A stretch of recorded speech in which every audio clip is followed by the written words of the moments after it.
యోహాను సువార్త 21 అధ్యాయం. అటు తరువాత యేసు తిబెరియ సముద్ర తీరమున శిష్యులకు మరల తన్ను ప్రత్యక్షపరుచుకొనెను. ఆయన తన్ను ప్రత్యక్షపరుచుకొనిన విధమేదనగా, సీమోను పేతురును, దిదుమ అనబడిన తోమాయు, గలిలయలోని కానా అను ఊరివాడగు నతనయేలును, జెబెదయి కుమారులును ఆయన శిష్యులలో మరి ఇద్దరును కూడియుండిరి. సీమోను పేతురు, నేను చేపలు పట్టబోదును అని వారితో అనగా, వారు, మేమును నీతో కూడా వచ్చేదము అనిరి. వారు వెళ్ళి దోణె ఎక్కిరి కాని ఆ రాత్రి ఏమీయూ పట్టలేదు. సూర్యోదయమగుచుండగా యేసు దరిని నిలిచెను. అయితే ఆయన యేసు అని శిష్యులు గుర్తుపట్టలేదు. యేసు, పిల్లలారా, భోజనమునకు మీ యొద్ద ఏమైనా ఉన్నదా అని వారిని అడుగగా, లేదు అని వారాయనతో చెప్పిరి. అప్పుడాయన, దోనె కుడి ప్రక్కను వలవేయుడి, మీకు దొరుకును అని చెప్పెను గనుక వారాలాగు వేయగా చేపలు విస్తారముగా పడినందున వల లాగలేకపోయిరి. కాబట్టి యేసు ప్రేమించిన శిష్యుడు, ఆయన ప్రభువు సుమి అని పేతురుతో చెప్పెను. ఆయన ప్రభు అని సీమోను పేతురు విని వస్త్రహీనుడయ్యున్నందున పైబట్ట వేసి సముద్రములో దుమికెను. దరియించుమించు 200 మూరల దూరమున్నందున తక్కిన శిష్యులు చేపలు గల వలలాగుచు ఆ చిన్న దోణిలో వచ్చిరి. వారు దిగి దరికి రాగానే అక్కడ నిప్పులును, వాటిమీద ఉంచబడిన చేపలును, రొట్టెయు కనబడెను. యేసు, మీరిప్పుడు పట్టిన చేపలలో కొన్ని తీసుకొని రండి అని వారితో చెప్పగా, సీమోను పేతురు దోణె ఎక్కి వలను దరికిలాగెను. అది 183 గొప్ప చేపలతో నిండియుండెను.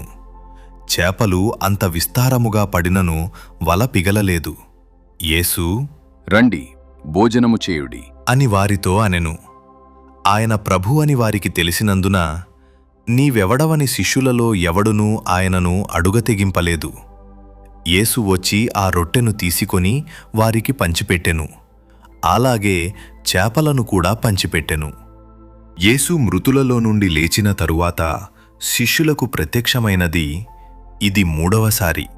వారు భోజనము చేసిన తరువాత యేసు సీమోను పేతురును చూచి, యోహాను కుమారుడవైన సీమోను, వీరికంటే నీవు నన్ను ఎక్కువగా ప్రేమించుచున్నావా అని అడుగగా అతడు, అవును ప్రభువా, నేను నిన్ను ప్రేమించుచున్నానని నీవే ఎరుగుదువు అని ఆయనతో చెప్పెను.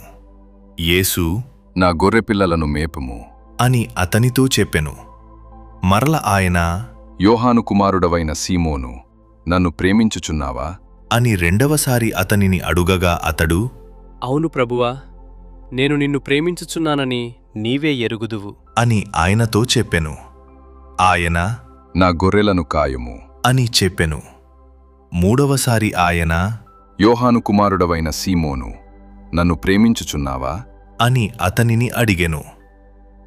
నన్ను ప్రేమించుచున్నావా అని 3వసారి తన్ను అడిగినందుకు పేతురు వ్యసనపడి, ప్రభువా, నీవు సమస్తము ఎరిగినవాడవు, నిన్ను ప్రేమించుచున్నానని నీవే ఎరుగుదువు అని ఆయనతో చెప్పెను. యేసు, నా గొర్రెలను మేపుము. నీవు యవ్వనుడవయ్యుండినప్పుడు నీ అంతట నీవే నడుము కట్టుకొని నీకిష్టమైన చోటికి వెళ్ళుచుంటివి. నీవు ముసలివాడవైనప్పుడు నీ చేతులు నీవు చాచుదు, వేరొకడు నీ నడుము కట్టి నీకిష్టము కాని చోటికి నిన్ను మోసికొని పోవునని నీతో నిశ్చయముగా చెప్పుచున్నాను అని అతనితో చెప్పెను. అతడు ఎట్టి మరణము వలన దేవుని మహిమపరచునో దాని సూచించి ఆయన ఈ మాట చెప్పెను. ఇట్లు చెప్పి, నన్ను వెంబడించుము అని అతనితో అనెను. పేతురు వెనుకకు తిరిగి యేసు ప్రేమించినవాడును భోజన పంక్తిని ఆయన రొమ్మున ఆనుకొని, ప్రభువా, నిన్ను అప్పగించువాడెవడని అడిగినవాడునైన శిష్యుడు తమ వెంట వచ్చుట చూచెను. పేతురు అతనిని చూచి, ప్రభువా, ఇతని సంగతి ఏమగును అని యేసును అడిగెను. యేసు, నేను వచ్చి వరకు అతడుండుట నాకిష్టమైతే అది నీకేమి, నీవు నన్ను వెంబడించుము అనెను. కాబట్టి ఆ శిష్యుడు చావడను మాట సహోదరులలో ప్రచురమాయెను. అయితే చావడని యేసు అతనితో చెప్పలేదుగాని, నేను వచ్చువరకు అతడుండుట నాకిష్టమైతే అది నీకేమని చెప్పెను.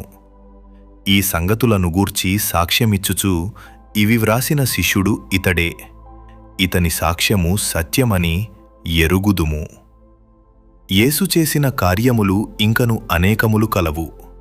వాటిలో ప్రతిదానిని వివరించి వ్రాసిన ఎడల అట్లు వ్రాయబడిన గ్రంథములకు భూలోకమైనను చాలదని నాకు తోచుచున్నది.